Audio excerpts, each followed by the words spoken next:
he filed the resignation, but not because he wanted to leave. The box contained more than just a letter. The camera shut off at exactly 1800 hours. Always. The question is, who knew? And who left the thermos in his locker? The box appeared at 1801, but no one saw who left it. Every evening, he was the last to leave. The office would clear out by 6, but he stayed, not out of obligation, just because it was easier that way. Fewer people, less noise, a chance to go over the checklist without hurry. Counter temperature, backup power tests, log export, quiet mechanical tasks that needed no approval and drew no attention. At 17:53, he powered down one of the servers and reached for his thermos. He poured coffee into the mug, the one with the worn-out "Don't Panic" slogan, and watched the small indicator light blinking in the corner of the screen. Everything was going as planned. The security camera above the lobby had already begun its final countdown. At 1800 hours sharp, it would switch off. Just like always. Every guard knew that. He knew it too. In the system, this interval was listed as the transition to night mode, but in reality, it was just a gap, 60 seconds out of sight, a pause during which many things could go unnoticed. When he stepped out of his office, the corridor lights flickered. He reached for the switch, glanced back over his shoulder. Everything was in place. Desk, folders, mug, phone in his pocket, all routine? He saw nothing under the desk, because at that moment, nothing was there. The box would appear later, small, cardboard, dust along the edges, set down at an angle as if placed carelessly. No label, no markings. No one would say where it came from, and apparently no one was supposed to see it. He left as usual. The door clicked. The lights went out. It was 1801, and that was the first moment when things stopped going according to plan. Monday morning began with neon lights and the smell of plastic. Louis entered the office on autopilot. Key card, door click, faint creak of the floor. He was the first to walk the corridor, the first to turn on the coffee machine. The clock read 7:12. Neither early nor late, he took off his jacket, set his backpack in its spot, placed his mug beside the mouse. Everything was as usual, almost. When he sat down, he pushed the chair back by habit and bumped into something with his foot. He looked down. A cardboard box, low, unmarked, slightly dented along the edges. Not new but not discarded. Placed carefully, directly beneath the desk, as if it belonged there. He leaned down and pulled it out. The box weighed almost nothing. Inside was only a white envelope. No name, no logo, sealed by hand. Something tightened faintly in his chest. Hesitation. Someone walked past. Familiar sound of heels, likely the accountant from the adjacent sector. He waited until the footsteps faded before opening the envelope. Inside, just one line. Sometimes silence is louder than all the words. The paper was thin, slightly worn, as if it had been tucked away for days. The ink, black, calligraphic, no signature, no date. He looked around. The office was filling with people. Someone turning on the projector, someone complaining about the weather, someone carrying coffee. No one looked at him. No one noticed the box, as if it wasn't there. Louis put the note back, closed the lid, slid the box under the desk. Everything looked ordinary, but he didn't finish his coffee that day. And with every passing hour, the feeling of being watched grew stronger. He didn't open the locker right away. He rarely checked it, kept most essentials on the desk, and the few spare items like an extra shirt or screwdriver were in the drawer. But that morning something felt off, as if the room held something extra, or someone had left a trace. Locker number 12. His since day one. It squeaked like always. But on the top shelf stood something that hadn't been there. A green thermos with a dented lid. He froze. That thermos had gone missing nearly a year ago. On a commuter train. He remembered clearly, sitting by the window, reading a report, jumping off at his station, forgetting the bottle on the seat.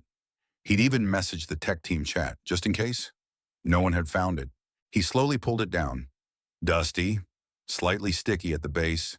He unscrewed the lid, A familiar scent wafted out. Coffee, but not the usual office kind. The one Laura used to brew. She always added cinnamon, said it helped survive morning briefings. The smell was unmistakable. At the bottom, a small folded note. He carefully opened it. "You knew she was right?" He sat on the bench by the lockers, stared at the note for a long time. His hand trembled slightly, though he tried not to show it. The memory came back. Laura stepping out of the department head's office, folder in hand, thermos clutched to her chest. He walked toward her, then, seeing her eyes, turned into another corridor. He hadn't stopped, hadn't asked, hadn't intervened. He just walked past. Now the thermos was in his hands, and so was the memory, one not easily turned away from. He wrote it at night. No emotion, no explanation. Opened a blank document, typed 4 lines, saved it. Dated it Monday, though it was already Tuesday. At the bottom, signature, initials, department. He didn't know exactly why he was doing it, just felt it. He couldn't stay any longer. The next morning he arrived early, past security as usual, but his heartbeat was faster. Walked past the printer, printed the resignation letter, folded it in half.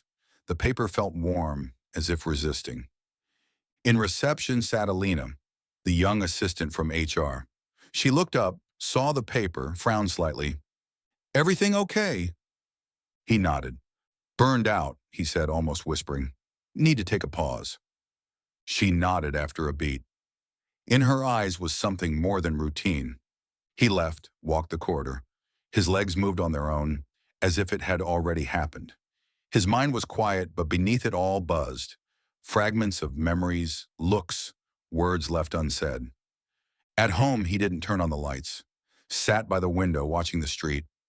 Rain fell thinly like a needle. He remembered when Laura posted her report. It said, "We're being asked to sign that the backup blocks are stable, but some racks aren't passing inspection. This isn't a mistake, it's an order. We're risking everything by staying silent." Her post stayed in the company chat for less than half an hour. Then it disappeared.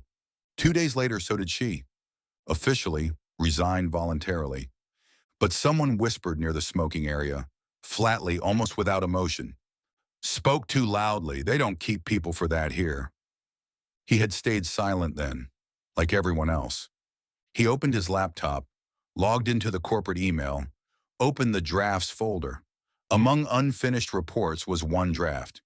He'd started it the same week Laura left. Never finished. He went to the archive, the deleted memos section. Over 40 of them, some from unfamiliar names, some erased within 10 minutes. The system had remembered them, even if no one else had. He reread his own. Nothing offensive, just facts, just an attempt at honesty. He clicked edit, took a breath, but didn't click send. Not yet. He stayed late on purpose, officially to test the fire sensors on the 3rd floor. In reality, he just wanted to be there, to see, to understand, or at least to feel what happened during that moment when everything supposedly shut down. But something still moved. Time crawled. After 6, the office emptied. Footsteps quieted. The water cooler clicked alone. He sat in his office like he was guarding himself. Nothing extra on the desk. No box, no thermos, no letters. Just the mouse, a sleeping monitor, and his mug. The same one, with the slogan now almost faded away. The clock read 17:59. He turned off the lights as usual. The hallway lights followed. Routine shutdown. The hallway camera blinked once, then went black. The dark minute had begun. He waited, breathed quieter, kept his back straight, as if someone might still be watching.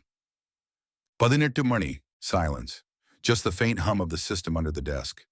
"Padinertumani," a creak, soft, like wind. He stood and peeked into the corridor.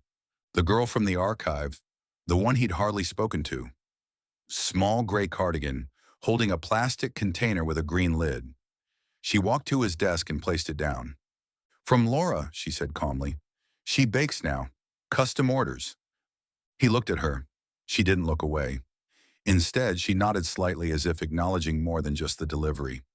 As she turned, she added quietly, We didn't forget, but you had to be first.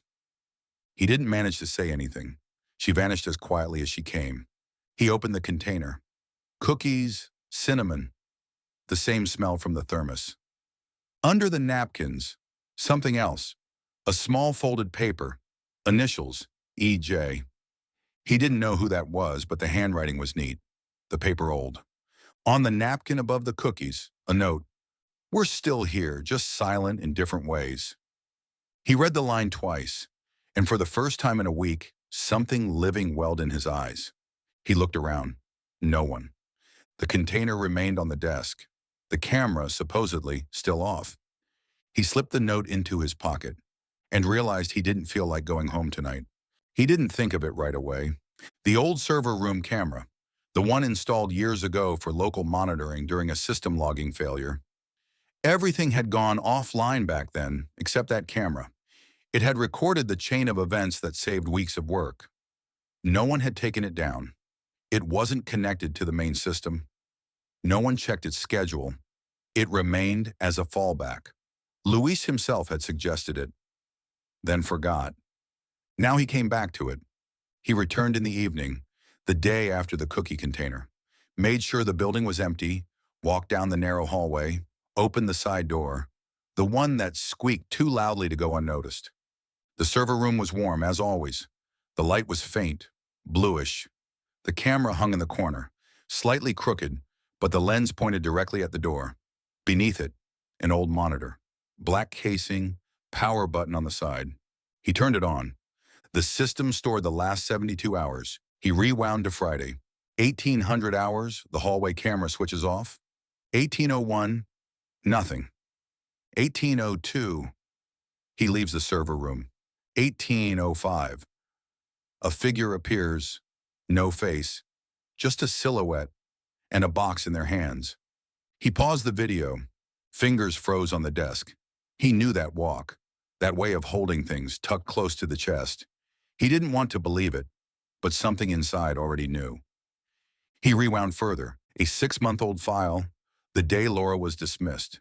He walks down the corridor. She stands at the door. Thermos in hand, looks him straight in the eyes. He walks past, doesn't slow down, doesn't ask, just walks away. He stared at the screen for a long time, not at Laura, at himself.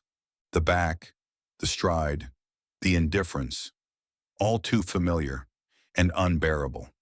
He opened his laptop. The draft was still in the folder. His hand moved to the mouse automatically, opened the text. The cursor blinked. He read and didn't recognize himself. His hand hovered over the delete button. He stopped, closed the laptop, paced around the server room, stepped into the empty conference room, sat there for 10 minutes. No screen, no sound, just the dull hum of the systems below the floor. He knew if he didn't send it now, he never would. He returned, powered on the laptop, and only then did he press send. He never went back to work.